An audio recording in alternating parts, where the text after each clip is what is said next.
Baik, Bapak sekalian kita mulai. Bismillahirrahmanirrahim. Assalamualaikum warahmatullahi wabarakatuh. Waalaikumsalam warahmatullahi wabarakatuh. Innalhamdalillah nahmaduhu wa nasta'inuhu wa nastaghfiruh wa na'udzu billahi min syururi anfusina wa min sayyiati a'malina man yahdihillahu fala mudilla lahu wa man yudlil fala hadiya lahu. Asyhadu an la ilaha illallah wahdahu la syarika lahu wa asyhadu anna Muhammadan abduhu wa rasuluh amma ba'd. Bapak sekalian, alhamdulillah kita bisa berjumpa kembali di kajian pekanan setiap Sabtu subuh ya. Ya, setelah beberapa pekan ya, karena lebaran ya, dan pasca lebaran ada beberapa hal yang menghalangi kami untuk bisa memulai kajian ini. Alhamdulillah sekarang baru bisa dilanjutkan kembali ya. Mudah-mudahan kita bisa lebih istiqomah dan semangat mempelajari ilmu agama ini ya, sebagai bekal bagi kita untuk ya, menjadi muslim yang sejati ya, mengamalkan Islam ini sesuai dengan apa yang diinginkan oleh Allah Subhanahu wa taala. Kemudian salawat dan salam semoga Allah curahkan untuk baginda Rasulullah sallallahu alaihi wasallam, keluarga, sahabat dan orang-orang yang senantiasa berusaha menjalankan tuntunannya ya, sampai datangnya hari kiamat kelak. Baik, Ibu sekalian, kita akan membahas hari ini beberapa tema ya, sebagaimana sudah dipublikasikan. Tema hari ini adalah tentang tahiyatul masjid, salat tahiyatul masjid, salat sunnah tahiyatul masjid. Yang kedua nanti hukum berbicara dalam salat. Baik, ya, salat tahiyatul masjid ya merupakan salah satu salat sunnah ya. Walaupun ada beberapa ulama yang mengatakan wajib, ya, namun yang lebih kuat pendapatnya adalah hukum tahiyatul masjid ini sunnah muakkadah ya. Baik, kita lihat saja bagaimana penjelasan para ulama dari hadis yang berkaitan dengan hukum salat tahiyatul masjid. Qala al-mu'allif rahimahullah an Abi Qatadah ibni Rib'i al-Ansari radhiyallahu anhu qala Qala Rasulullah sallallahu alaihi wasallam idza dakhala ahadukum al-masjida fala yajlis hatta yusalliya rak'atain. Dari Abu Qatadah bin Rib'i al-Ansari mengatakan Rasulullah sallallahu alaihi wasallam telah bersabda, apabila salah seorang dari kalian masuk ke dalam masjid, maka janganlah dia langsung duduk sampai dia sholat 2 rakaat. Ya, ini dalil yang menjelaskan tentang bagaimana tuntunan Nabi, perintah Nabi atau petunjuk Nabi ketika kita masuk ke dalam masjid. Hendaknya kita sebelum berdiam diri di masjid itu sholat dulu 2 rakaat sebagai bentuk penghormatan terhadap masjid ya, satu-satunya tempat yang dicintai oleh Allah Subhanahu wa taala. Baik, al-hadits lahu qissah. Hadis ini ada kisahnya. Bagaimana ceritanya kok ada hadis seperti ini? Maka ada sebab al-wurudnya, ada sebab turunnya hadis ini ya.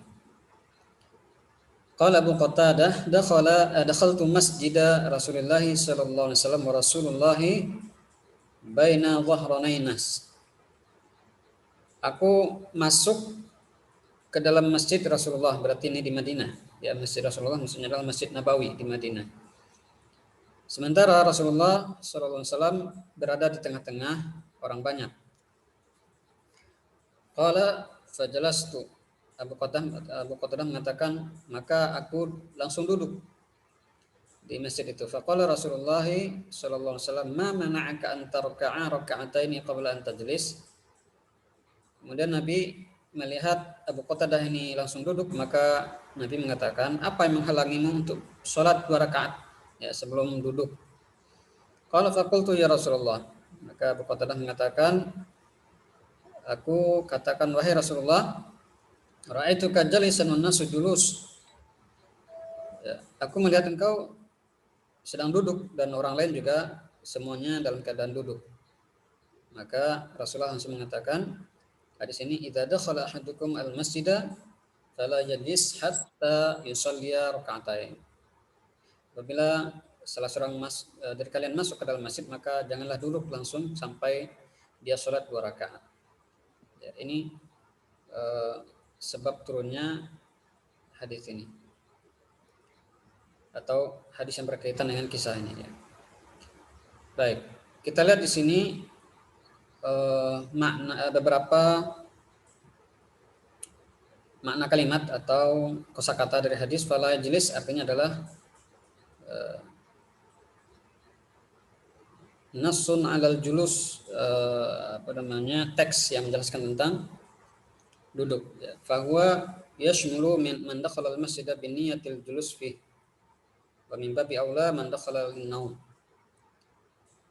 Maka ini tercakup ya, tercakup atau termasuk di situ orang yang masuk masjid dengan niat duduk, artinya memang dia niatnya untuk duduk dan berdiam diri di masjid itu.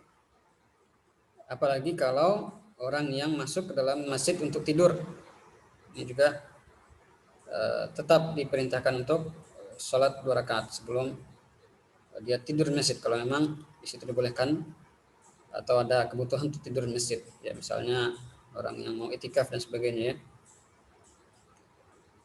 Baik, adapun nanti kalau dia hanya suatu keperluan saja masuk ke masjid, mungkin membetulkan sesuatu ya di ruangan masjid, maka ini tidak perlu atau tidak dianjurkan, tidak terkena larangan ini ya untuk sholat 2 rakaat. Atau dia hanya sekedar mengantarkan sesuatu barang, atau dia menemui seseorang di masjid kemudian dia berbicara sebentar, maka tidak masalah kalau dia tidak sholat terlebih dahulu ya. Baik, kemudian Ibu sekalian rahimakumullah, beberapa pelajaran dari hadis ini kita petik. Di antaranya adalah masyru'iyatus sholati raka'ataini liman dakhala al-masjid wa aradal julus. Disyariatkan sholat 2 rakaat bagi orang yang masuk ke dalam masjid dan dia ingin duduk di situ. Artinya memang tujuan utamanya, dia masuk ke masjid itu dengan tujuan memang untuk duduk, untuk belajar, untuk zikir dan sebagainya, maka disyariatkan, diperintahkan untuk sholat 2 rakaat. Namun para ulama berbeda pendapat tentang hukumnya. Apakah hukumnya wajib atau sunnah ya? Karena dari redaksi teks hadis itu menunjukkan seolah-olah ada perintah ya, karena asal dari perintah itu adalah wajib ya. Kemudian asal dari larangan itu adalah haram gitu kan, sampai ada dalil yang kita hidupin memalingkan hukum yang wajib Chandra nih kan, Chandra lagi ngomong tadi menjadi hukum yang lain gitu ya dalam kaidah ilmu ushul fikih. Baik, kita lihat di sini ada beberapa pendapat para ulama tentang hukum sholat tahiyatul masjid. Yang pertama, ada mengatakan sholat tahiyatul masjid itu adalah wajib, sehingga orang yang tidak sholat tahiyatul masjid ketika masuk masjid maka dia berdosa. Inilah pendapat Imam Daud Az-Zahiri dan dikuatkan juga atau didukung oleh Imam Asy-Syaukani rahimahullah. Ya, dasarnya adalah li zahiri hadisil bab, berdasarkan tekstual hadis ya. Jadi sebagian ulama itu menetapkan hukum itu karena mengambil dari teksnya, dari tekstual hadis tanpa melihat ada dalil lain yang memalingkannya gitu ya. Jadi menurut Imam Daud Az-Zahiri yang memang terkenal dengan memiliki prinsip tekstual ya dalam memahami dalil. udah ya. Baik. Ini pendapat pertama mengatakan wajib ya. Ada fotonya tuh ya. Video. Kemudian yang kedua, di antara para ulama berpendapat sholat tahiyatul masjid ini sunnah. Artinya tidak sampai wajib sehingga orang yang meninggalkannya tidak berdosa. Ya, jadi hanya ditekankan gitu kan, dianjurkan untuk sholat sunnah 2 rakaat. Inilah pendapat mayoritas ulama. Ya. Berdasarkan hadis bab tadi ya, berdasarkan hadis bab hadis yang Nah, gitu udah tuh Dino hadis silakan. Ada suara wawak. Ada suara wawak. Kemudian wasarif anil qawli bil wujub. Apa yang memalingkan hukum ini, hukum dari teks hadis tadi yang mengatakan wajib, ya. Apa? Ada beberapa hadis yang memalingkan hukumnya tadi yang menjadi seolah-olah wajib menjadi tidak wajib, paling tidak sunnah muakkadah. Yang pertama, hadis Talhah bin Abdullah mengatakan, ja'a rajulun ila Nabi sallallahu alaihi wasallam yas'alu 'anil Islam. Faqala khamsa salawatin. Qala hal 'alayya ghairuha? Qala la illa an tatawwa'a. Di sini tentang seorang Arab Badui atau orang kampungan, Arab yang pedalaman datang kepada Nabi berkonsultasi, bertanya masalah agama, bertanya masalah Islam, dan pemuda itu mengatakan, bertanya tentang apa saja sih yang diwajibkan bagi saya selaku seorang muslim ini. Maka Nabi katakan, cukup kamu sholat 5 waktu, itu sudah cukup bagi kamu, ya. Kemudian dia mengatakan lagi, apakah ada selain itu yang harus saya lakukan? Artinya dalam bentuk kewajiban, sehingga ketika meninggalkannya dia berdosa. Maka Nabi katakanlah, nggak ada, kecuali kalau memang kamu mau untuk sholat tatawwu', sholat sunnah, sholat tambahan, ya, sholat yang berfungsi untuk menambah amal, ya, bukan yang wajib.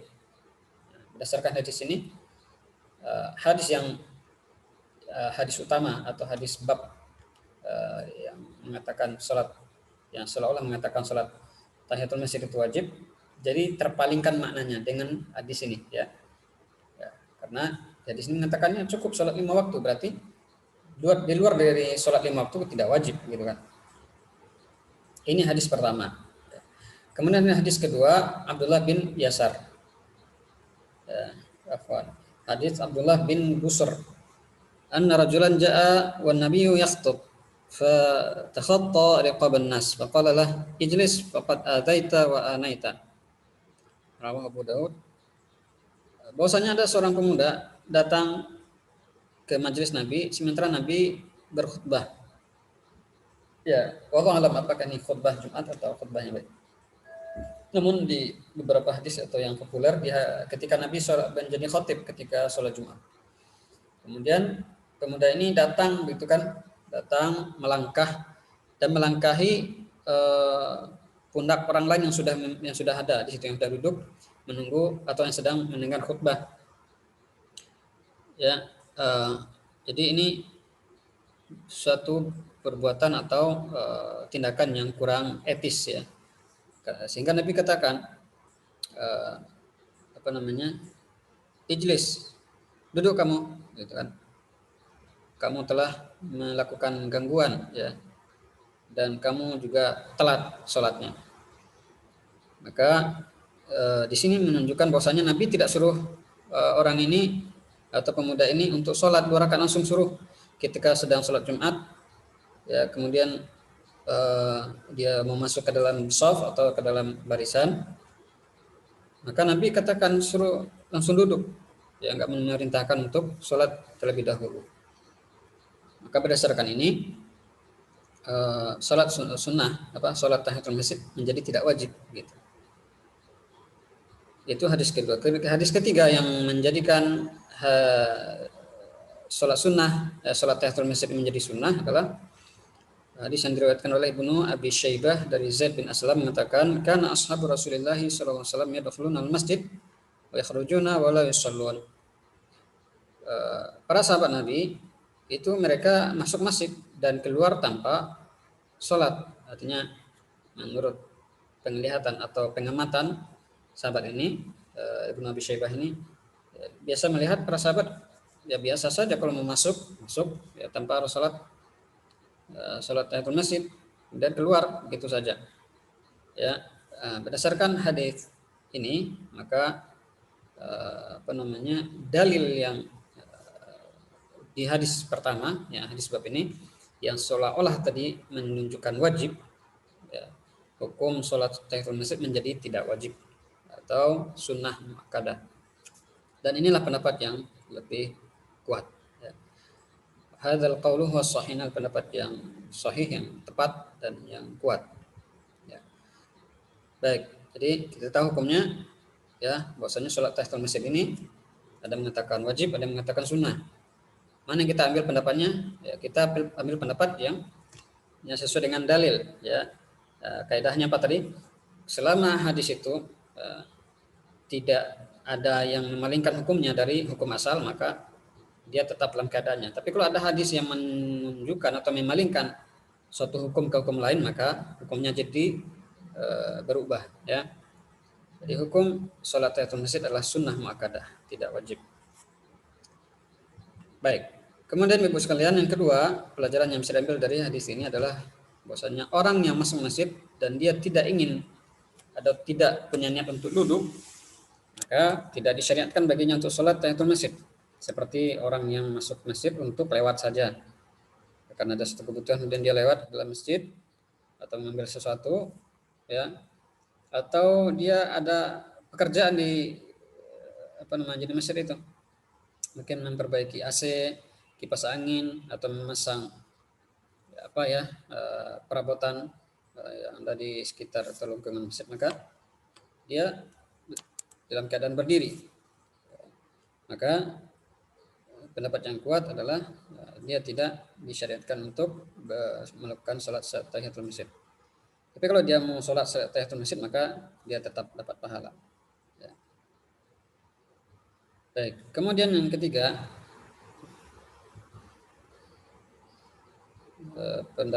pelajaran yang bisa diambil adalah penggalan hadis apabila salah seorang dari kalian masuk masjid.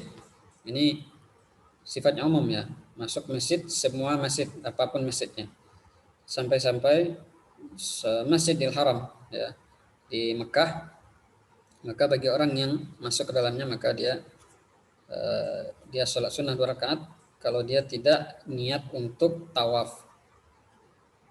Ya. Amma idza dakhala al-haram wa huwa yuridu tawaf fa innahu yabda bi tawaf. Adapun kalau orang yang ingin tawaf di sana, ya maka dia tidak disyariatkan sholat tahiyatul masjid. Kalau memang dia niatnya cuma untuk bertawaf saja, tidak duduk gitu, maka dia langsung tawaf. Ya. Berdasarkan hadis Aisyah bahwasanya Nabi anna Nabiya sallallahu alaihi wasallam awwala syai'in bada bihi at-tawaf. Bahwasanya Nabi kalau masuk Masjidil Haram pertama kali yang beliau lakukan adalah melakukan tawaf, tidak sholat tahiyatul masjid. Baik. Kemudian yang keempat, pelajaran yang bisa diambil dari hadis, man dakhala al-masjid wa hum yusalluna al-fardhah wa huwa yuridu shalah ma'ahum fa innahu yajibu alaihi an yadkhula ma'ahum wa la yajuzu lahu an yanshighal bi salati ghairi maktubah.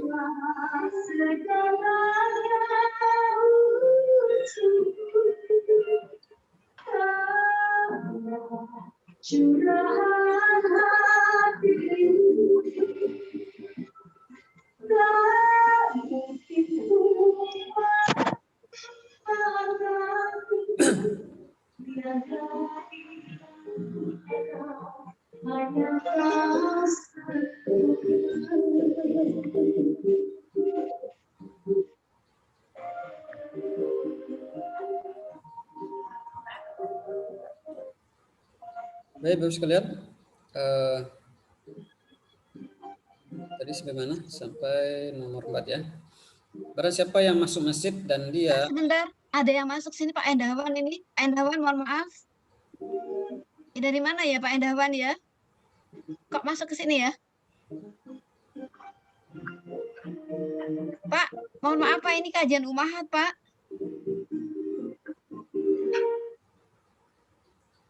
Pak Endawan, musiknya mengganggu? Ya, terima kasih. Kok begitu ya Ustadz? Bisa orang masuk-masuk tanpa izin admin ya? Saya ada masalah kali ini ya admin saya ini. Lanjut Ustadz. Oke, ya. Baik. Yang keempat, pelajaran yang bisa diambil dari hadis, bahwasanya orang yang masuk masjid dan dia ingin melaksanakan sholat wajib, maka dan dia ingin sholat bersama dengan jamaah yang ada, maka tidak wajib baginya untuk sholat tahiyatul masjid. Dia langsung bergabung dengan jamaah, ya. Kenapa? Karena ketika sholat jamaah atau sholat wajib itu sudah dilaksanakan, maka tidak ada hak bagi seseorang untuk melakukan sholat yang lainnya. Ya, tidak boleh baginya untuk sholat tahiyatul masjid dulu. Dia harus langsung bergabung dengan jamaah. Ya, berdasarkan sabda Nabi, "Idza uqimatis shalah fala sholata illal maktubah." Kalau memang sudah atau sedang dilaksanakan sholat wajib, maka tidak boleh lagi dilaksanakan sholat selainnya kecuali sholat wajib itu. Artinya apa? Tidak boleh ya seseorang itu sibuk dengan yang sunnah, sementara dia berkewajiban melaksanakan sholat wajib. Ya, gitu ya. Demikian juga seseorang yang sholat sunnah ya dan sholat iqamah sudah dikumandangkan, sementara dia baru mulai sholat sunnah misalnya, maka hendaknya dia membatalkan sholat sunnahnya. Ya, sholat tarawatib misalnya atau sholat yang lainnya. Ya. Namun kalau seandainya masih diperkirakan ketika imam takbir dia sudah selesai sebelum takbir memulai sholat takbiratul ihram, maka dia usahakan ya dibolehkan untuk menyempurnakan sholat sunnahnya. Tapi kalau masih bisa mengalah ketika dia telat ya untuk takbiratul ihram sama imam, maka ini tidak dibenarkan. Ya, dia harus menghentikan atau membatalkan sholat. Baik. Kemudian yang kelima, hadis ini secara tekstual menunjukkan bahwasanya seseorang sholat 2 rakaat itu ketika waktu kapan saja, walaupun itu waktu dilarang dalam sholat. Ya kan kita sudah belajar tentang ada beberapa waktu yang dilarang kita melaksanakan sholat sunnah. Ya. Yaitu ketika setelah sholat subuh, ya seseorang tidak boleh sholat sunnah mutlak. Atau sebelum zuhur, yang menjelang zuhur, dan setelah asar menjelang maghrib, itu seseorang tidak boleh melaksanakan sholat sunnah. Ya, kecuali ini menurut sebagian ulama ya. Jadi di sini ada perbedaan pendapat. Ya, ada pendapat mengatakan bahwasanya apapun sholat sunnahnya itu nggak boleh kalau ada waktu terlarang. Ya, waktu terlarang tadi yang 3 itu ya. Nah, sebagian ulama mengatakan sholat yang ada sebabnya, ya sholat yang ada sebabnya, misalnya sholat tahiyatul masjid, artinya dia melaksanakan sholat sunnah itu karena ada sebabnya. Apa sebabnya? Ya mungkin karena dia sholat tahiyatul masjid, atau dia mungkin sholat istikharah, sholat sunnah gerhana, sholat sunnah wudu. Ya, ini pun masih ulama berbeda pendapat. Ya. Yang sepakat mereka adalah sholat sunnah mutlak yang nggak ada sebabnya. Ya dia sholat begitu saja 2 rakaat di masjid, namun waktunya adalah ketika waktu terlarang tadi, maka ulama sepakat itu nggak boleh. Yang diperselisihkan, yang menjadi perbedaan pendapat adalah sholat yang ada yang ada sebabnya. Ya. Maka dalam hal ini yang rojih adalah, yang kuat pendapatnya adalah boleh. Ya. Nah, seperti tahiyatul masjid ini sholat yang memiliki sebab. Artinya apa? Kenapa kita atau sholat yang memiliki nama tertentu gitu ya. Nah, sholat sunnah yang memiliki nama tertentu. Apakah sholat sunnah wudu, istikharah, sholat sunnah gerhana, sholat sunnah witir, apalagi sholat sunnah ya tarawih dan sebagainya. Maka ini sholat yang memiliki sebab namanya. Ya. Nah, pendapat yang kuat boleh ya, walaupun itu ketika menjelang maghrib, ketika habis subuh, ketika di tengah hari, ya, menjelang subuh, ya menjelang zuhur. Ini pembahasannya sudah lewat. Kemudian yang keenam, penggalan hadis hatta yusolliya rakaatain, sampai dia sholat 2 rakaat, maksudnya adalah, atau dalam penggalan hadis ini terdapat isyarat atau penjelasan bahwasanya sholat sunnah ini tidak boleh kurang dari 2 rakaat. Ya. Misalnya dia sholat 1 rakaat, ya enggak, berarti tidak memenuhi syarat. Dia sholat harus 2 rakaat di situ. Ya. atau dia sholat sunnah sholat jenazah. Ya, sholat jenazah itu kan sholat juga namanya, cuman tidak memiliki rakaat gitu kan. Maka dalam hal ini tidak bisa menggugurkan perintah untuk sholat sunnah tahiyatul masjid itu. Jadi syaratnya memang harus 2 rakaat gitu ya.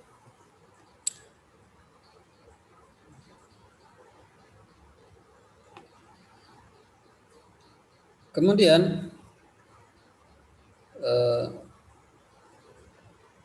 sholat tatawwu itu, sholat sunnah itu minimalnya 2 rakaat. Maka tidak boleh sholat tatawwu dengan 1 rakaat. Ini pendapat para ulama. Kecuali sholat witir.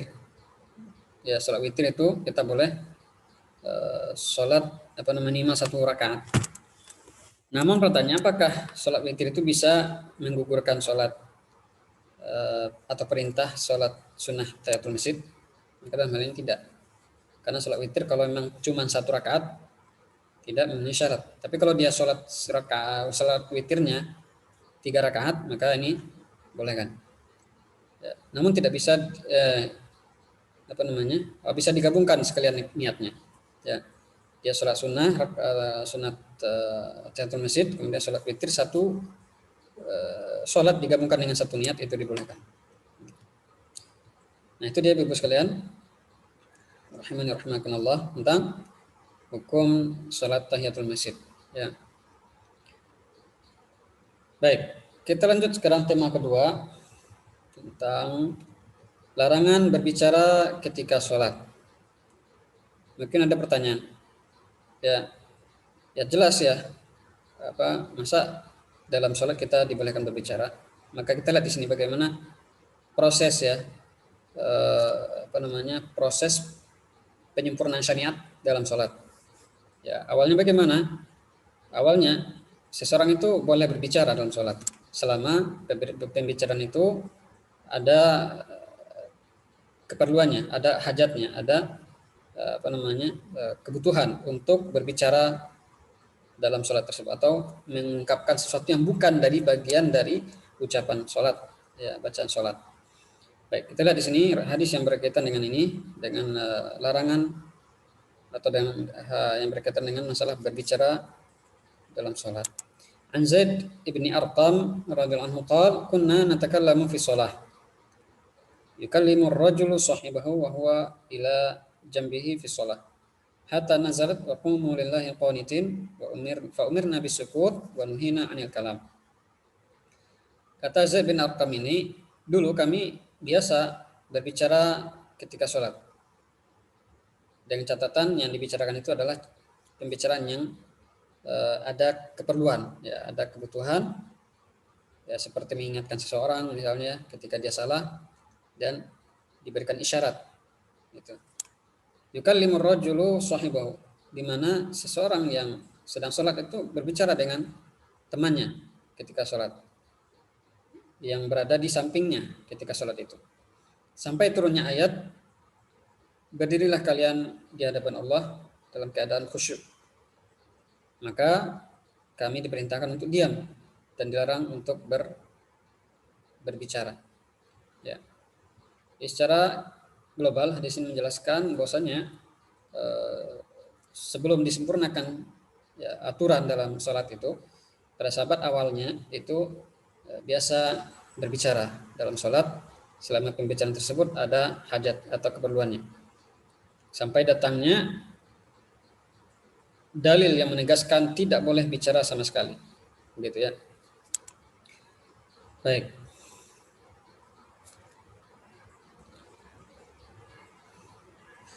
Kita lihat di sini apa maksud dari natakallam sini, atau makna yukallimu ahaduna sahiba fi hajat. Ini dalam hadis yang lainnya. Ini ada penggalan hadis yang lain.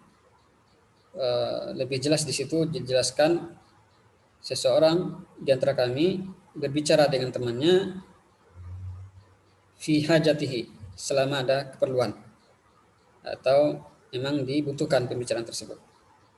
Ya. Sebagai tafsir dari natakallam di sini kan masih umum ya, bicaranya apakah setiap pembicaraan atau tidak. Maka Walladzi yadhhar annahum kanu la yatakallamuna fiha bi kulli syai'.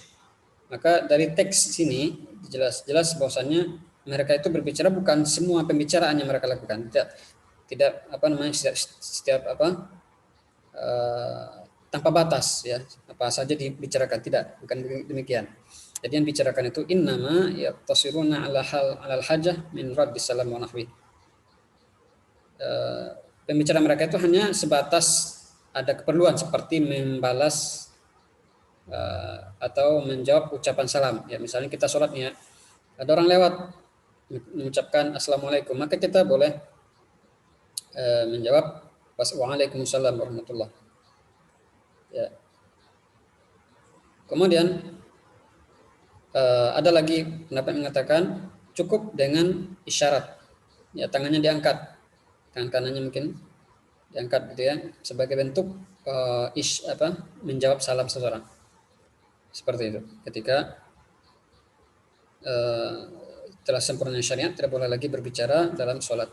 Maka seseorang itu ketika ada orang yang mengucapkan salam padanya sementara dia dalam keadaan sholat, maka dia mengisyaratkan dengan tangannya. Ya. Baik. Kemudian Ibu sekalian, beberapa pelajaran yang bisa dipetik dari hadis ini.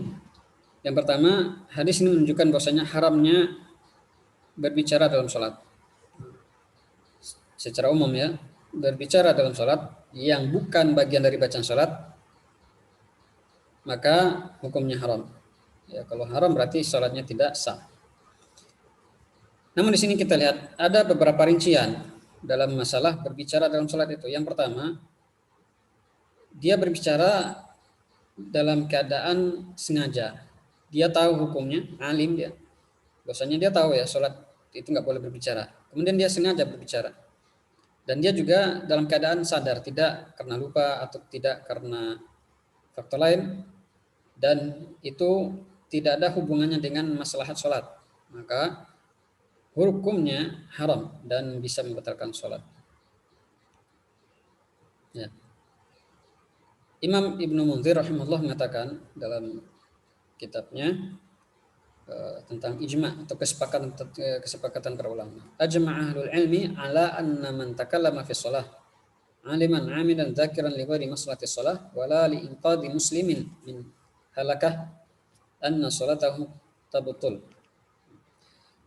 Para ulama sepakat bahwasanya orang yang berbicara dalam salat dalam keadaan dia tahu hukumnya itu nggak boleh, kemudian dia sengaja, dia juga dalam keadaan sadar tanpa ada kemaslahatan salat, ya, dan juga bukan karena menyelamatkan seorang muslim dari bahaya, maka salatnya batal. Apa maksud dari orang yang menyelamatkan seorang muslim yang dalam keadaan bahaya? Ya, misalnya dia dalam keadaan sholat, kemudian di ruang tersebut ada kebakaran segala macam, atau anaknya ingin jatuh misalnya dari yang sedang bertengkar di tempat-tempat sekitar masjid itu, dan dia selamatkan, maka ini ada maslahat sholat, ada kemaslahatan di situ menyelamatkan orang lain, maka ini dibolehkan. Tapi kalau tidak demikian halnya, tidak boleh, bisa batal sholat. Ya. Apa dalilnya? Ya, dari adil secara umum ya, sesungguhnya sholat itu tidak pantas atau tidak layak padanya sesuatu pun dari kala ucapan manusia. Dan dia yang namanya sholat itu merupakan kumpulan dari tasbih, takbir, dan membaca Al-Quran.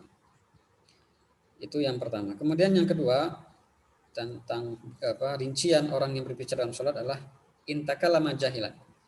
Dia berbicara itu karena nggak tahu, ya, karena jahil. Nah, la ya'lamu anna al-kalam fi shalah muharram. Dia nggak tahu kalau berbicara itu dalam salat hukumnya haram. Mungkin dia ya, seperti mu'allaf yang baru masuk Islam misalnya, nggak tahu kalau dia nggak tahu kalau salat itu dilarang berbicara. Maka dalam hal ini ulama berbeda pendapat. Ada yang mengatakan batal salat. Ini pendapat Hanafiyah dan Hanabilah. Dan ada yang mengatakan tidak batal. Ini pendapat mazhab Malik dan Imam Syafi'i. Berdasarkan hadis Muawiyah bin Hakam, ya, bahwasanya beliau Muawiyah bin Hakam ini datang ke masjid kemudian orang-orang sudah sholat, kemudian orang sudah sholat, ya, dan dia sholat bersama jamaah tersebut. Kemudian ada di antara mereka yang bersin, ya, ada seseorang jamaah yang sedang bersin dan dia mengatakan yarhamukallah. Orang ini tadi mungkin baca alhamdulillah atau tidak secara umum. Ada orang yang bersin, ya kan, itu kan disyariatkan kita mengatakan yarhamukallah ketika dia baca alhamdulillah. Nah, Muawiyah bin Hakam ini mendoakan bersin, mendoakan temannya yang sedang bersin itu.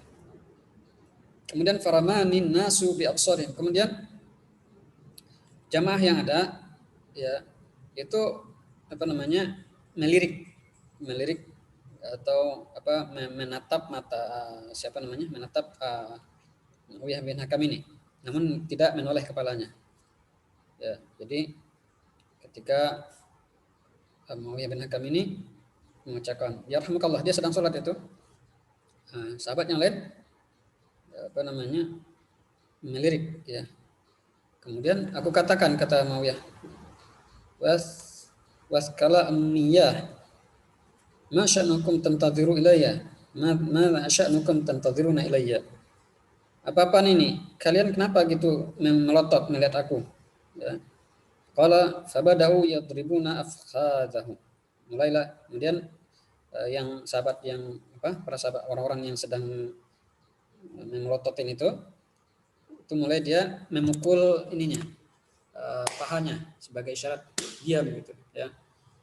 Diam gitu maksudnya. Ya, artinya nggak boleh berbicara walaupun itu mengucapkan yarhamukallah, ya. Falamma ra'aituhum yusmitunani sakattu. Maka ketika mereka melihat aku seperti itu, intinya mereka adalah menyuruh aku untuk diam, maka aku pun akhirnya diam. Falamma qada Nabi sallallahu alaihi wasallam as-shalah, maka ketika Nabi selesai sholat, ya, jadi imamnya adalah Nabi ketika itu, ya, imam sholatnya adalah Nabi. Nah, ketika Nabi selesai sholat, kemudian Nabi memberikan arahan, nasihat kepadanya atau secara umum kepada para sahabat ketika itu, karena beliau tahu apa yang terjadi di belakangnya, di mana ada yang bersin dan didoakan oleh Muawiyah ini. Beliau katakan, inna hadhihi shalah la yasluhu fiha min kalamil adamiyyin wa innama huwa tasbih. Salat ini itu enggak pantas, ya, dicampur baur dengan ucapan manusia, ya, karena yang namanya salat itu hanya tasbih dan semacamnya gitu. Nah, jadi wajhud dilalah artinya di sini kata kuncinya anna nabiyya lam ya'murhu bil i'adah. Ya.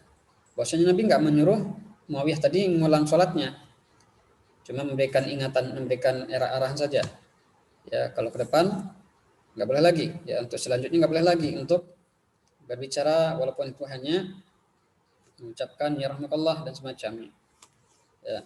Jadi di sini bagi orang yang tidak tahu hukumnya, maka sholatnya tetap sah, ya, tidak perlu mengulang sholatnya, gitu, ya. Ini adalah pendapat yang kuat. Baik.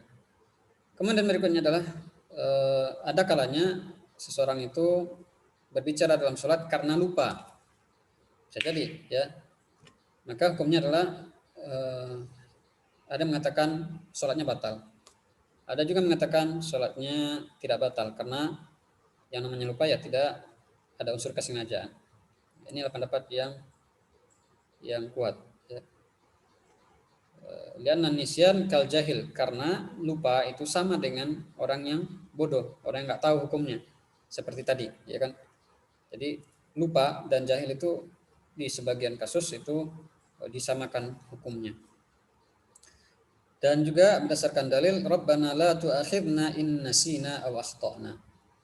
Dalam surah Al-Baqarah dijelaskan, ya Allah, jangan engkau azab kami, hukum kami kalau kami dalam keadaan lupa atau karena keliru, karena kesalahan tanpa sengaja.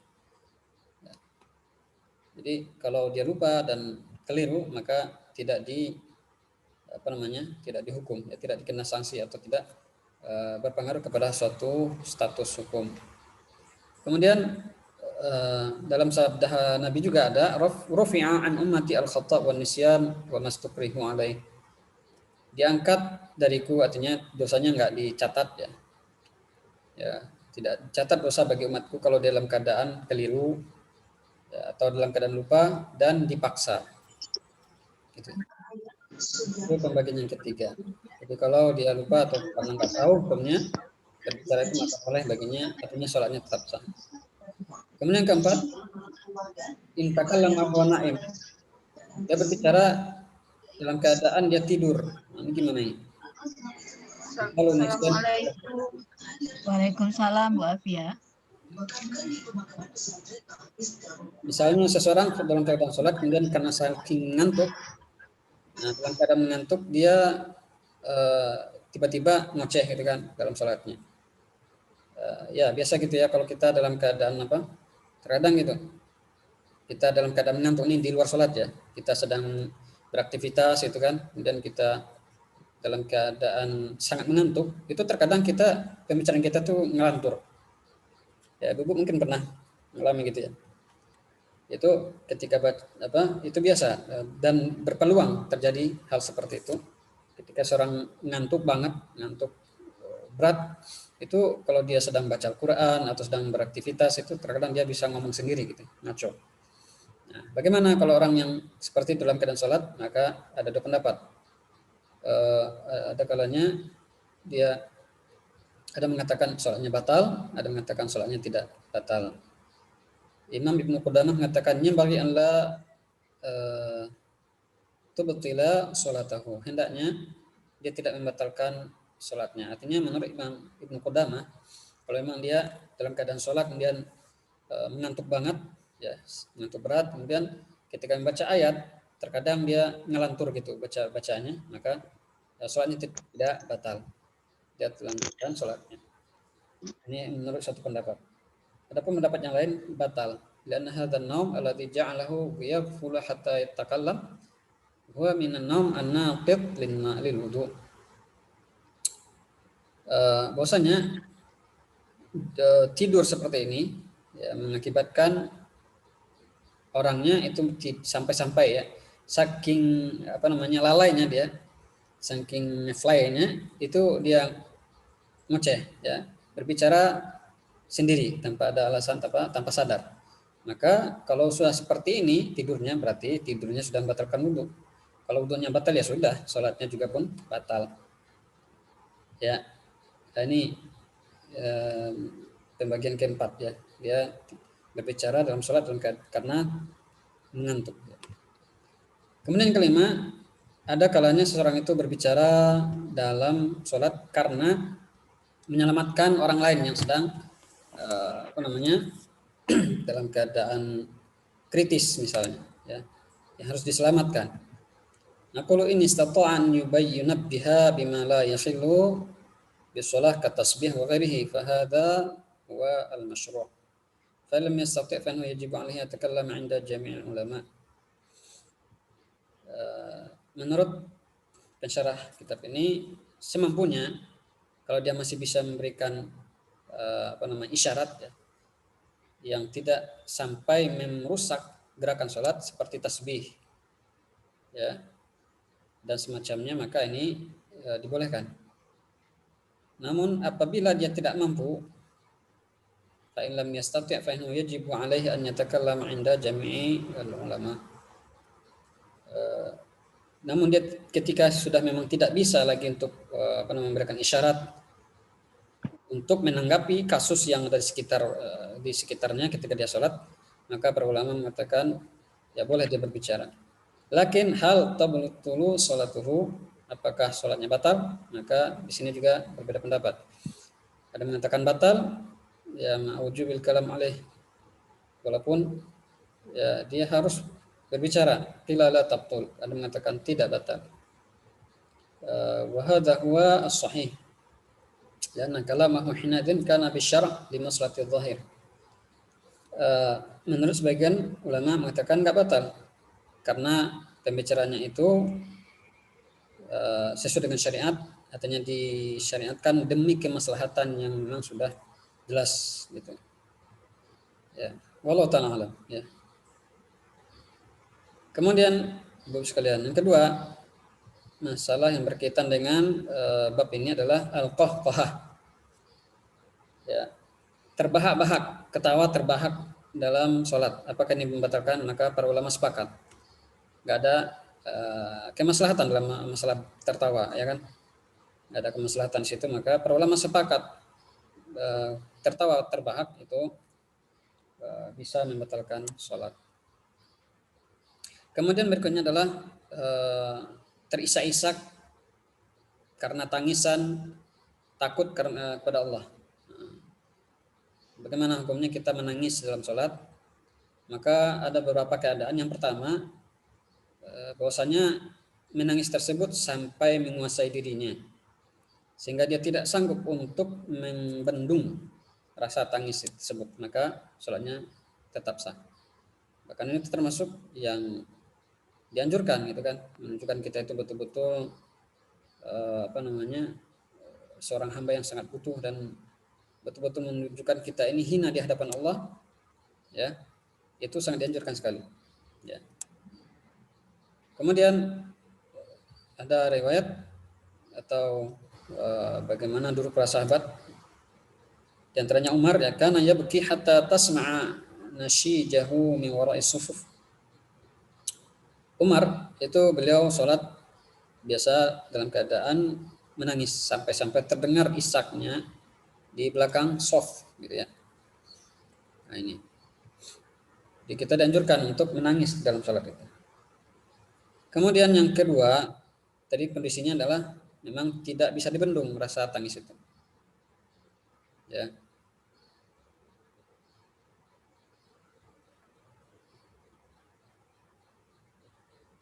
Kemudian yang kedua, an yabkiya min khasyatillah, lakin yastati'u an yadfa'ahu law arad.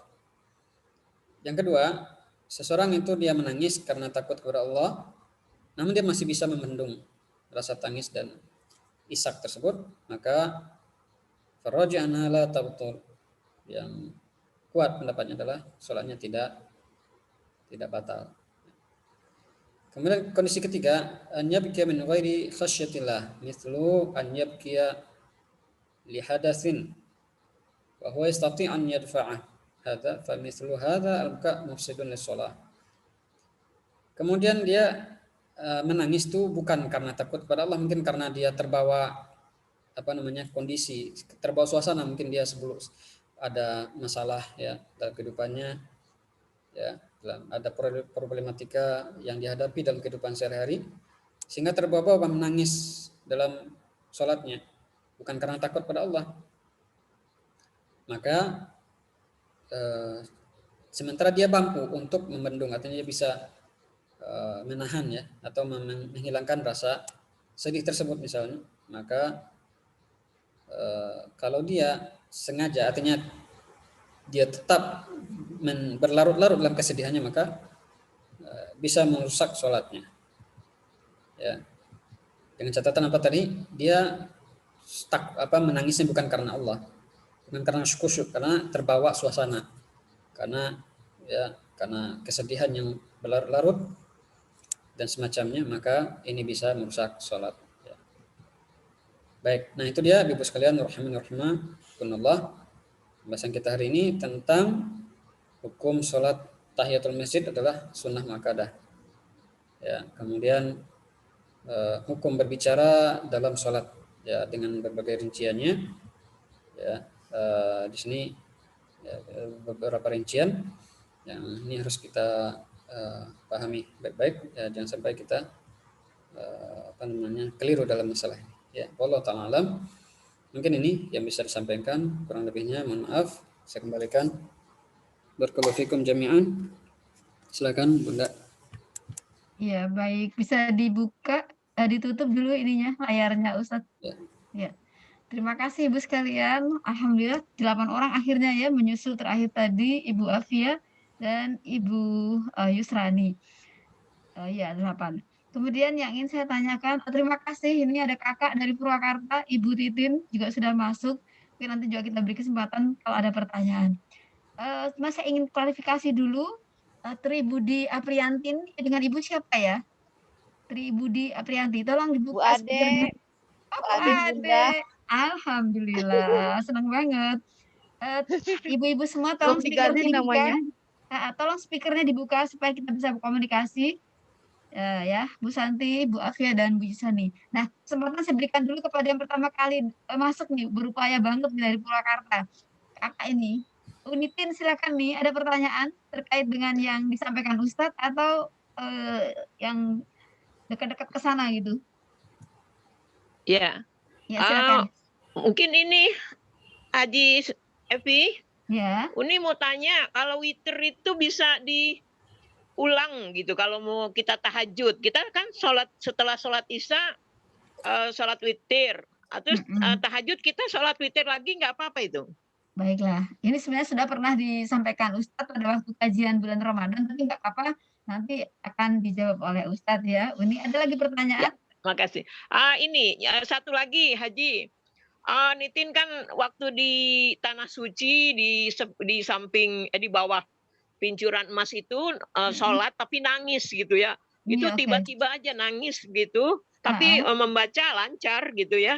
Tapi sambil nangis gitu, nggak bisa dibendung gitu, nangis Iya, terus gitu. Tapi baik. bacaan lancar, alhamdulillah gitu. Itu diterima nggak ya sholatnya?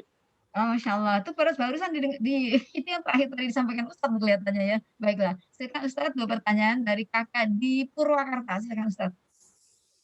Baik, Insya Allah barakallahu fiik Ibu. Ya, terima kasih partisipasinya. Insya Allah semangat. Assalamualaikum. Baik, yang pertama hukum witir. Apakah boleh dilaksanakan witir itu 2 kali dalam semalam? Ya, seperti seseorang ketika sholat isya, ya dia sholat witir ya, misalnya. Kemudian dia bangun tahajud dan sholat lagi. Ya, sholat lagi.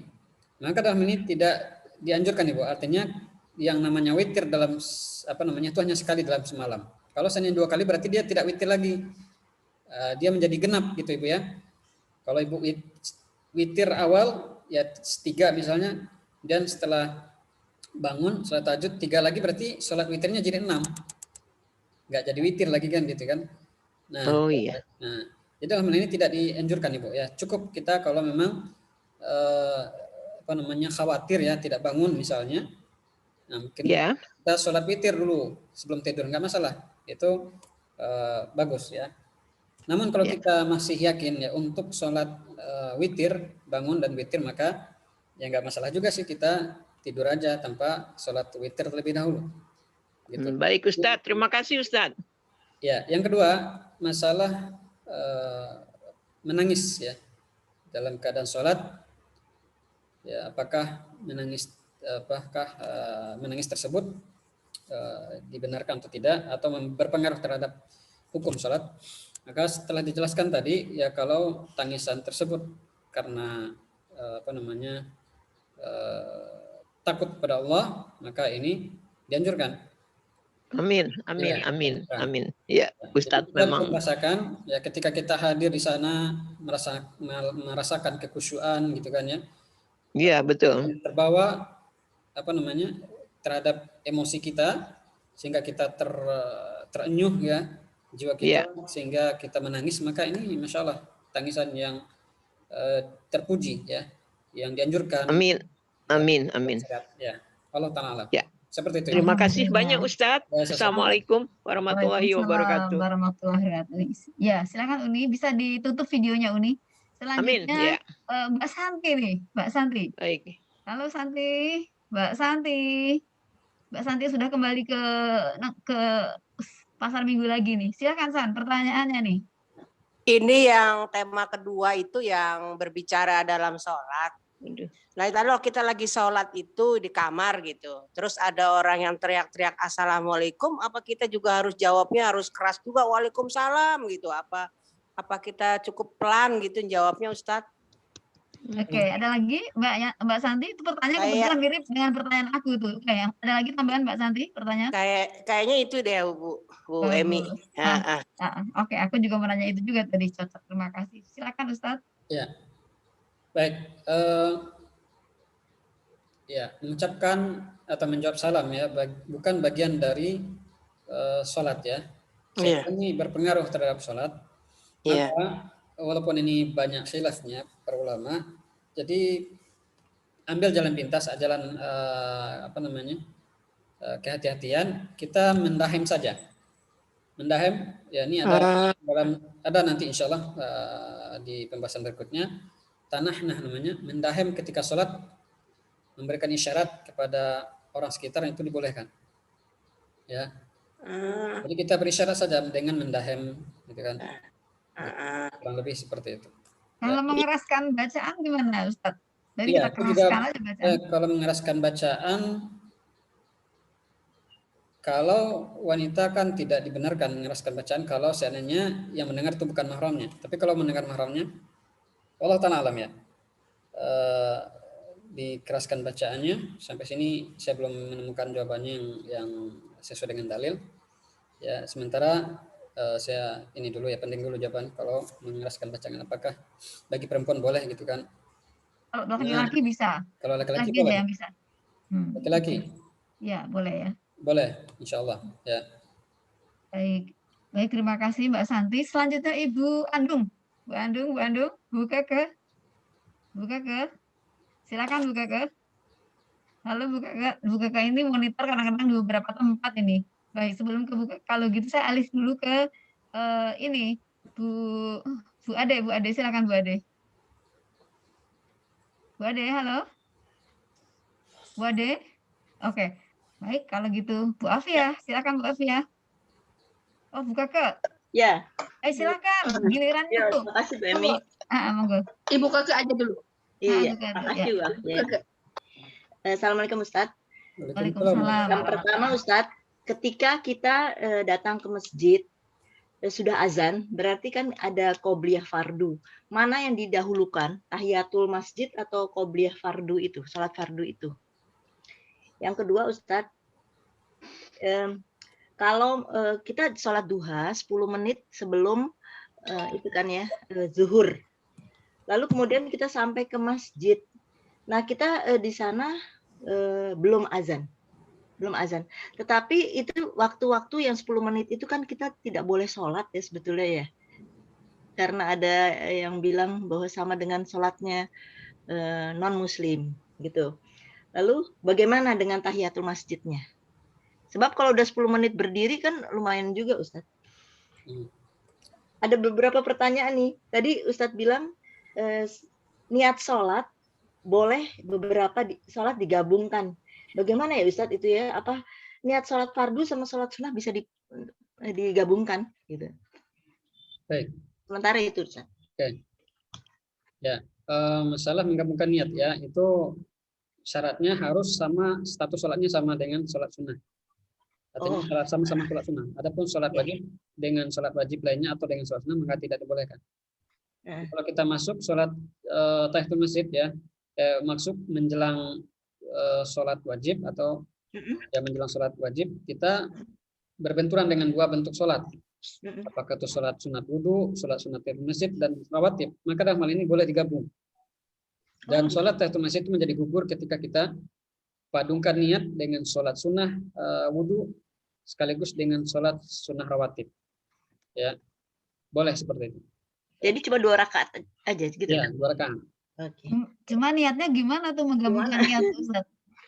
Iya, sekaligus niat semuanya, sholat sunnah rawatib, ya, tapi diutamakan sholat sunnah rawatib. Jadi yang diprioritaskan sholat sunnah rawatibnya, sholat sunnah tahiyatul masjid dan wudunya itu pengikut, ya, sebagai pengikutnya. Berarti hanya satu niat rawatib aja kan Ustaz? Iya.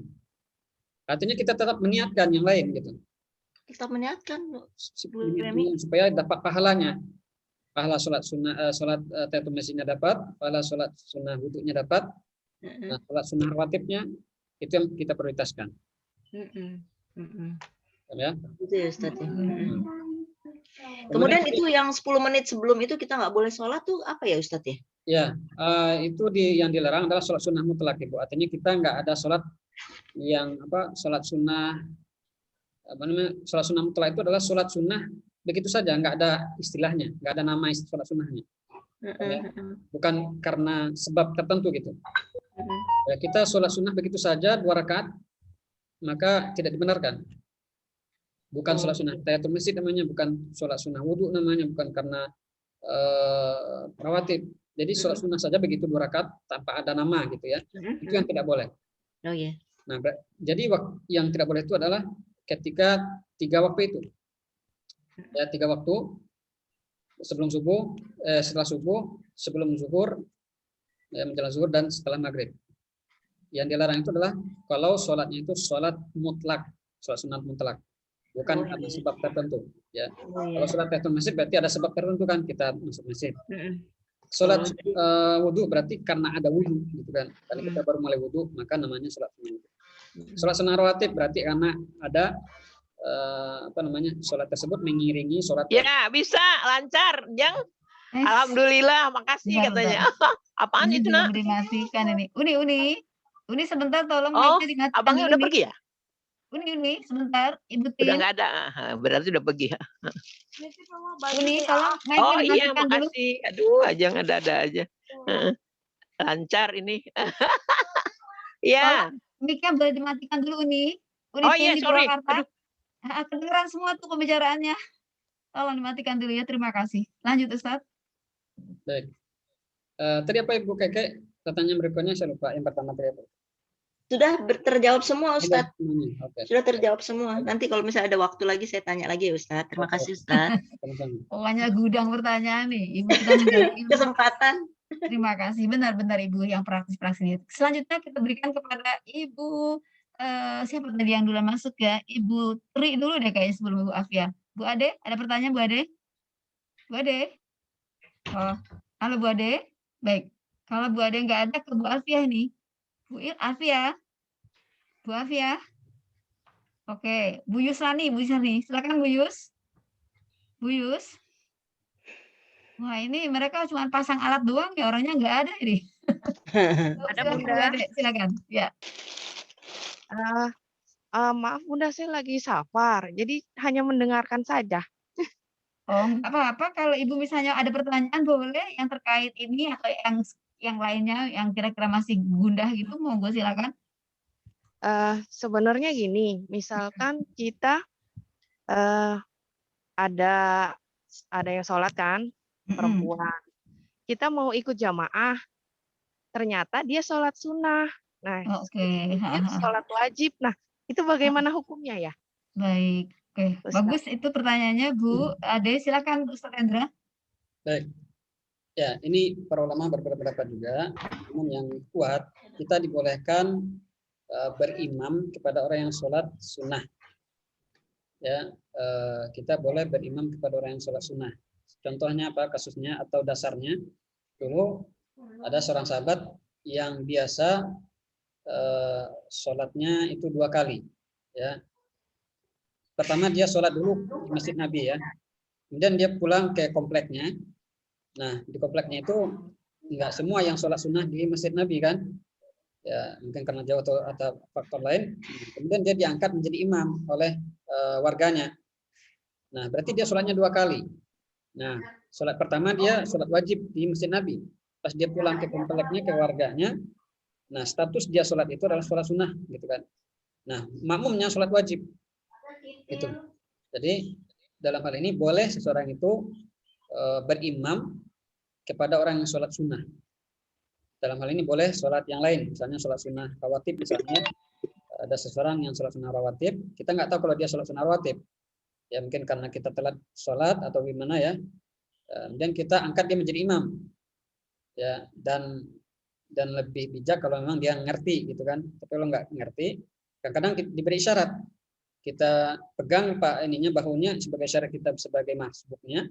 Terkadang dia berikan syarat dengan tangannya, gitu kan, menunjukkan dia tidak mengambil pendapat itu. Artinya dia tidak berpendapat bahwasanya orang yang sholat wajib itu nggak boleh beriman kepada orang sholat sunnah, gitu kan, gitu.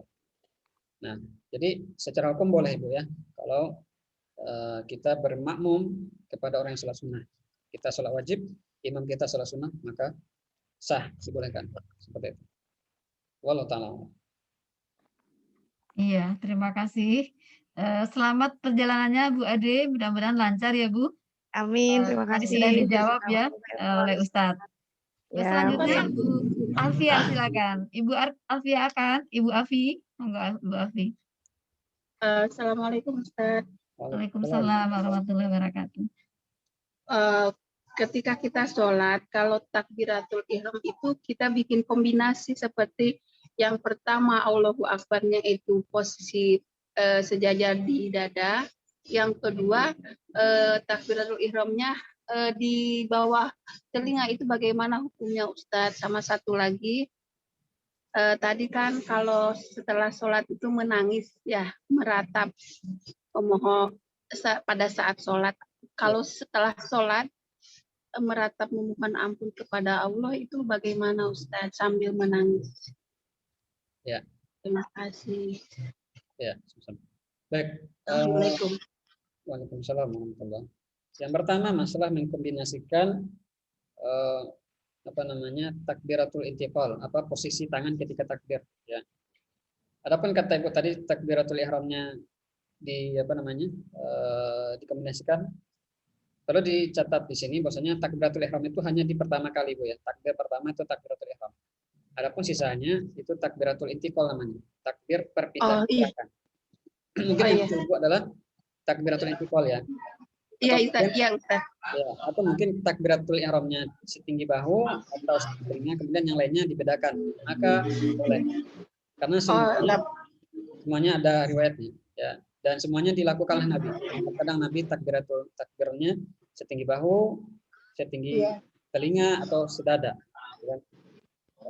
Itu boleh diambil yang mana saja yang kita mau, ya. Dan paling utama adalah kita kombinasikan justru.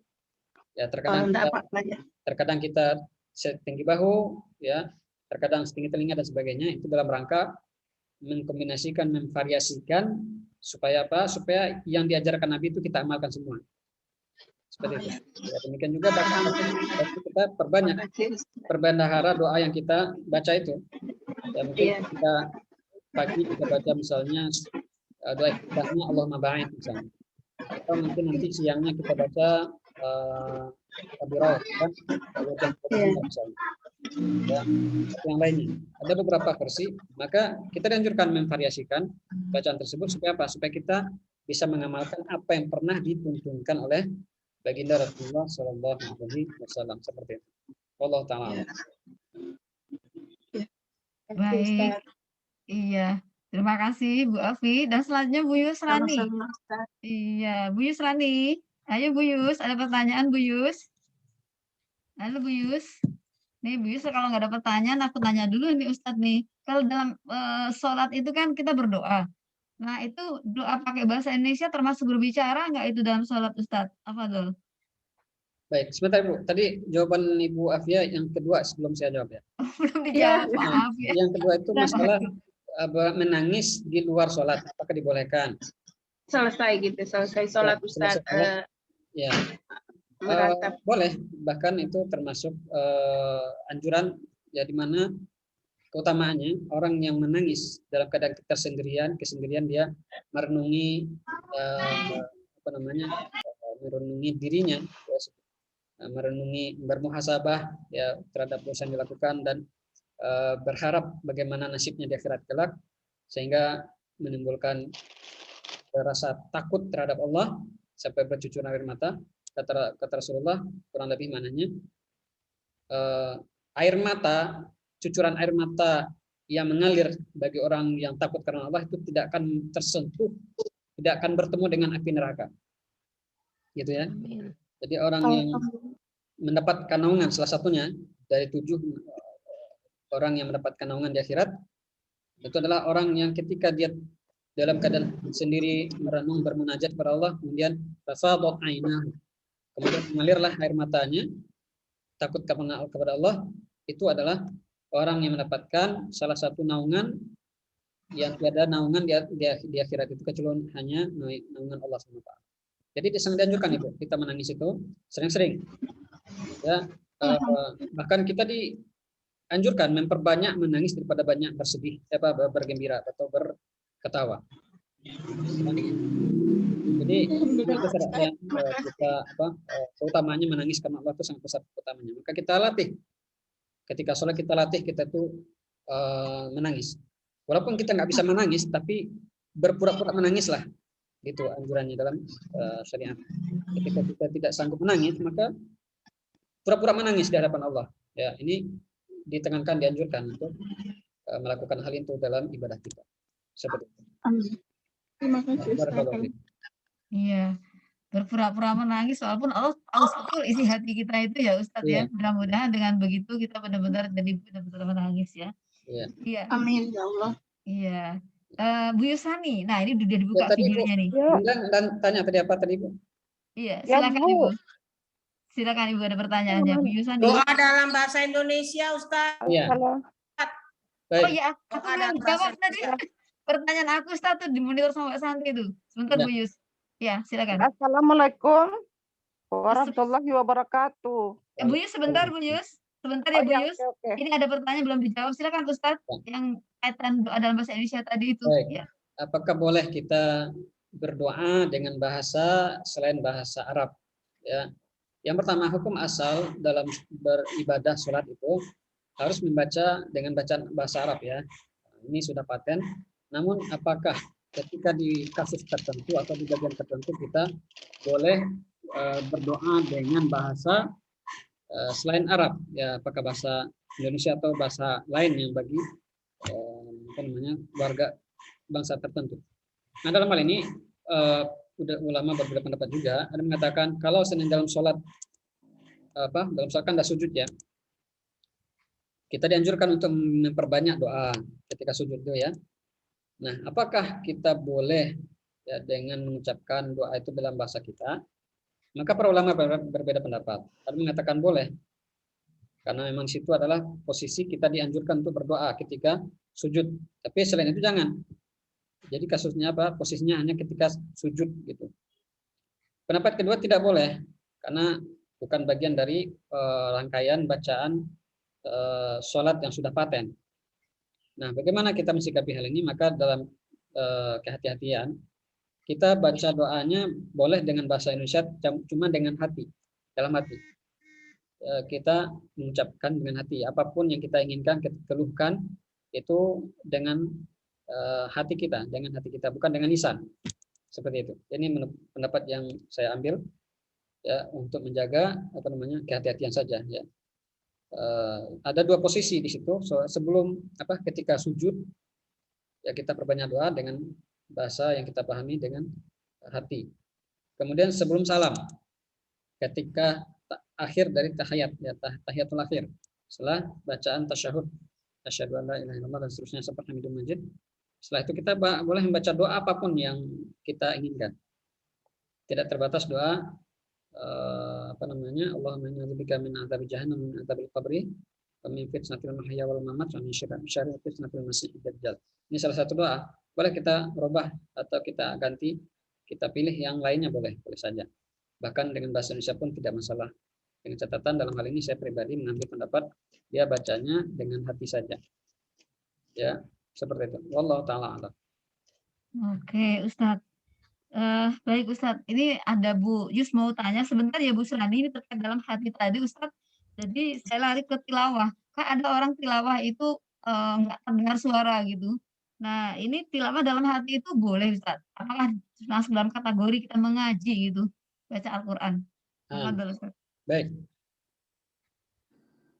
Membaca Al-Quran ya, itu memiliki keutamaan. Satu huruf dapat satu pahala. Dilipat gandakan menjadi 10. Ya, kata Rasulullah, tidaklah kukatakan alif lam mim itu harfun, tapi alifun harfun wa alifun harfun wa mimun harfun. Aku nggak katakan alif lam mim itu satu huruf, tapi sebaliknya alif itu satu huruf, lam itu satu huruf, mim satu huruf. Berarti ada 3 huruf. Nah, kemudian dari definisi Al-Quran itu adalah kalamullah yang diturunkan kepada Rasul melalui Jibril, malaikat Jibril, dan membacanya dinilai ibadah. Ya, wa tilawatuhu ta'ambudan. Jadi sini membaca, bukan membaca dengan lisan, maksudnya membaca dengan lisan. Jadi dia dapat pahala itu kalau dia baca dengan lisannya. Walaupun pelan, itu termasuk membaca lisan tadi ya, pelan ya. Tapi yang penting lisannya bicara atau lidahnya bergerak ya. Ya harus pelan ya. Ya, yang namanya membaca itu dengan lisan. Ya, kalau dengan hati tidak membaca namanya. Ya. Oke, baik. Berpikir ya. Jadi tidak dibenarkan, maksudnya tidak benar ya orang yang membaca Al-Quran itu dengan hati saja, tidak dibenarkan. Kan ada membaca Al-Quran itu diikuti, misalnya ada dari apa rekaman ya Ustadz ya, murotal gitu. Nah, kita mengikuti, kemudian kita ikut membaca, apakah namanya kita juga ikut qiraah di situ ya? Mengikuti si Ustadz itu bicara, dia bicara di rekaman, kita juga ikut bicara gitu. Itu bisa termasuk dalam kategori tilawah nggak ya kayak gitu? Tergantung niat Ibu. Ya, Ibu dengar murotal, kemudian Ibu ikut baca dengan niat apa? Membaca ibadah. Ya, harus ada niat, bukan hanya sekedar apa namanya ikut-ikutan gitu kan. Karena mau belajar lagunya ya.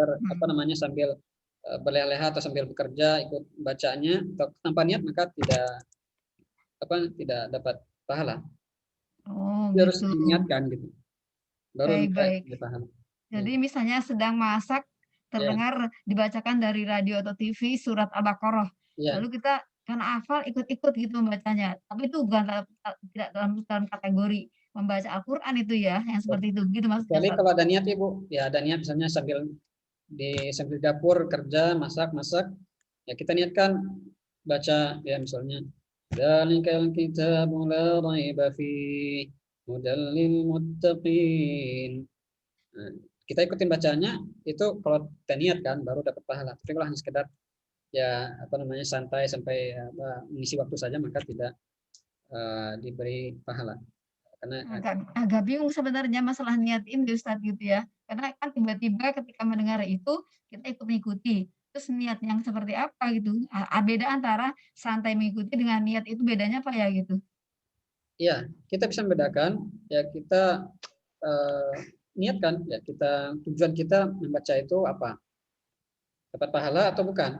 Atau hanya sekedar ya mengalir begitu saja. Kalau mengalir begitu saja ya apa namanya secara umum ya belum ada niat. Berarti tidak ada niat. Ya hanya sekedar gitulah ya santai. Oke. Baik Ustaz. Terima kasih loh Bu Yusrani malah jadi pergi nih. Hilang nih Bu Yusrani, kelamaan ya saya. Aduh maaf sekali nih Bu Yusrani. Ustadz, saya kembali ke Bu Keke ya, masih ada waktu kah? Bu Keke tadi masih ada pertanyaan Bu Keke, silakan Bu. Iya Bu Emi, terima kasih. Ustadz, Tadi yang berbicara ketika sholat, pernah terjadi sama saya. Kita sedang sholat jamaah, lalu cucu naik ke atas tempat tidur yang tinggi, lalu kemudian jatuh. Nah, aku sudah langsung berteriak dan membatalkan diri. Nah, sekarang Ustadz bilang kan bisa kalau misalnya untuk kemaslahatan ya, untuk keselamatan umat gitu ya, dalam hal ini cucu ya. Teknisnya bagaimana Ustadz? Karena kan itu berjarak. Jadi kita bergeser dari tempat kita lagi sholat begitu. Ya, bagaimana teknisnya? Itu pertanyaan pertama Ustadz. Yang kedua Ustadz, apa yang dimaksud dengan kursi di dalam ayat kursi dibedakan dengan ar-rash dan samawati wal ard? Makasih Ustadz. Pertama ya terkait dengan kemaslahatan lingkungan atau orang tertentu ketika kita ibadah, misalnya ya anak yang mungkin sekitar kita yang lasak dan sebagainya dan berkonsekuensi mudarat terhadap mereka, apakah kita boleh ya menyelamatkannya ya atau mengambilnya dan sebagainya? Maka dibolehkan selama tidak merubah posisi kita, artinya tidak merubah arah kiblat kita. Ya. Jadi kita usahakan ya ini titik awalnya, kita usahakan kita masih dalam keadaan menghadap kiblat, tidak merubah posisi bahu kita menghadap ke kiblat gitu ya. Jadi selama masih menghadap kiblat ya, karena syaratnya sholat itu adalah menghadap kiblat gitu. Nah, syarat sahnya menghadap kiblat. Berarti ketika kita tidak menghadap kiblat lagi, maka dia batal sholatnya. Ya. Oh iya. Sholat menghadap kiblat ya. Repot juga kita bergesernya kan? Iya. bergeser Kalau kita memungkinkan ya sudah kita batalkan. Kalau sudah tidak memungkinkan ya karena sudah mudarat resikonya terlalu besar dan kita tidak mungkin lagi menjaga posisi kita menghadap kiblat, ya sudah kita batalkan dulu, ya sudah kita cari titik aman, ya kan?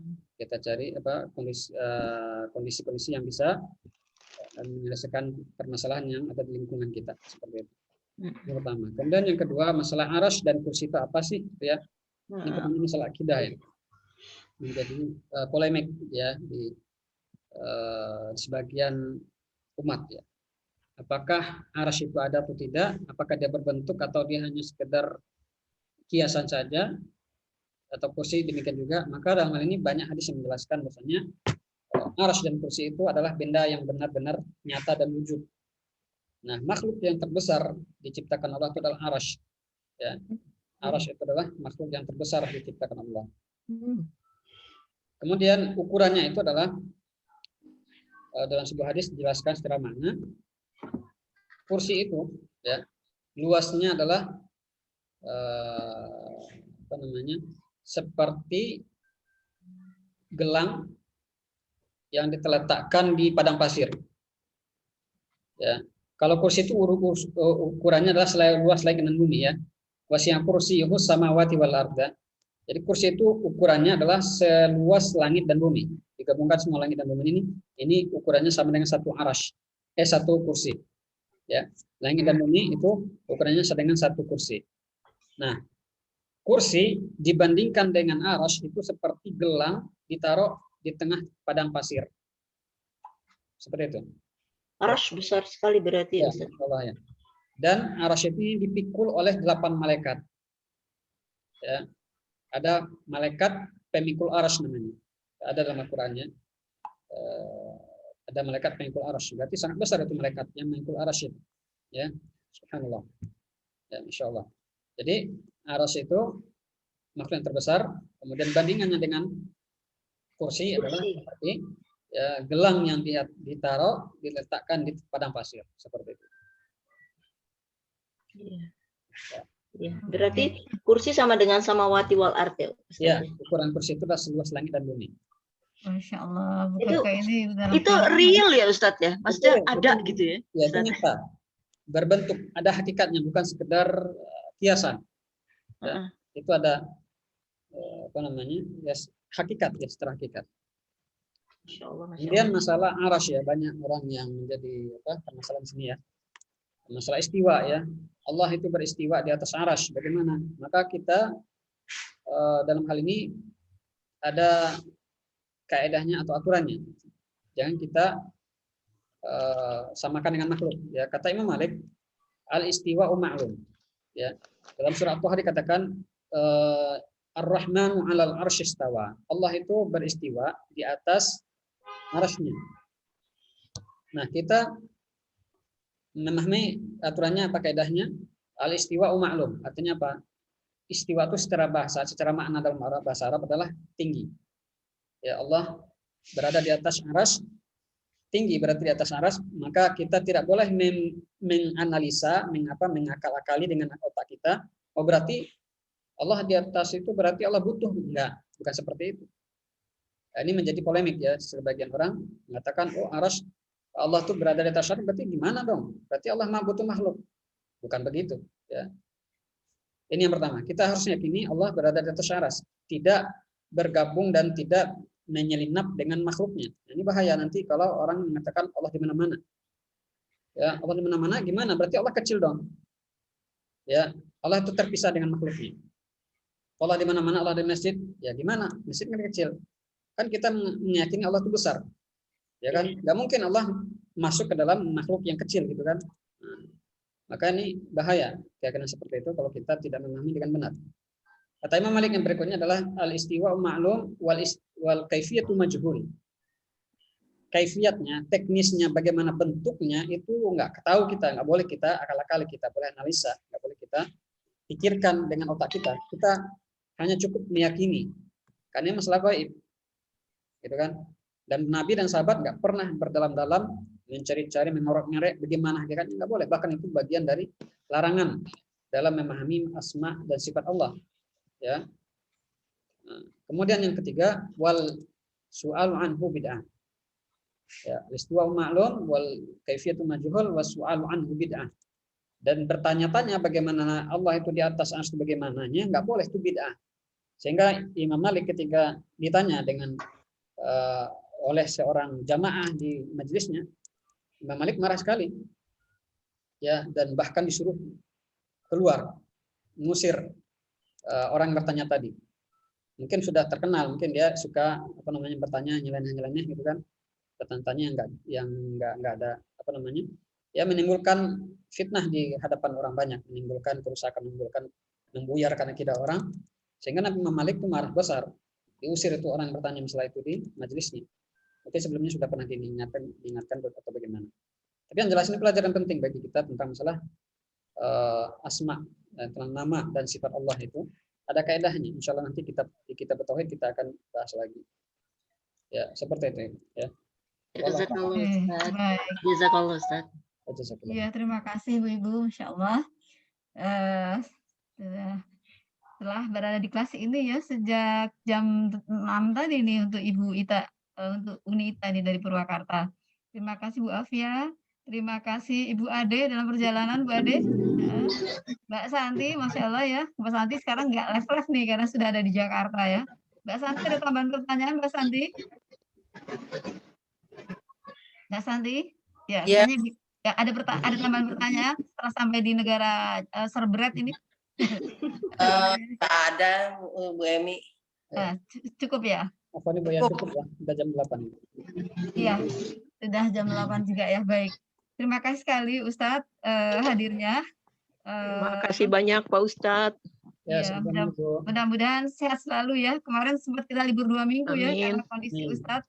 Amin. Dan kita ini selalu setiap hari Sabtu ya, Uni Ita dari Purwakarta.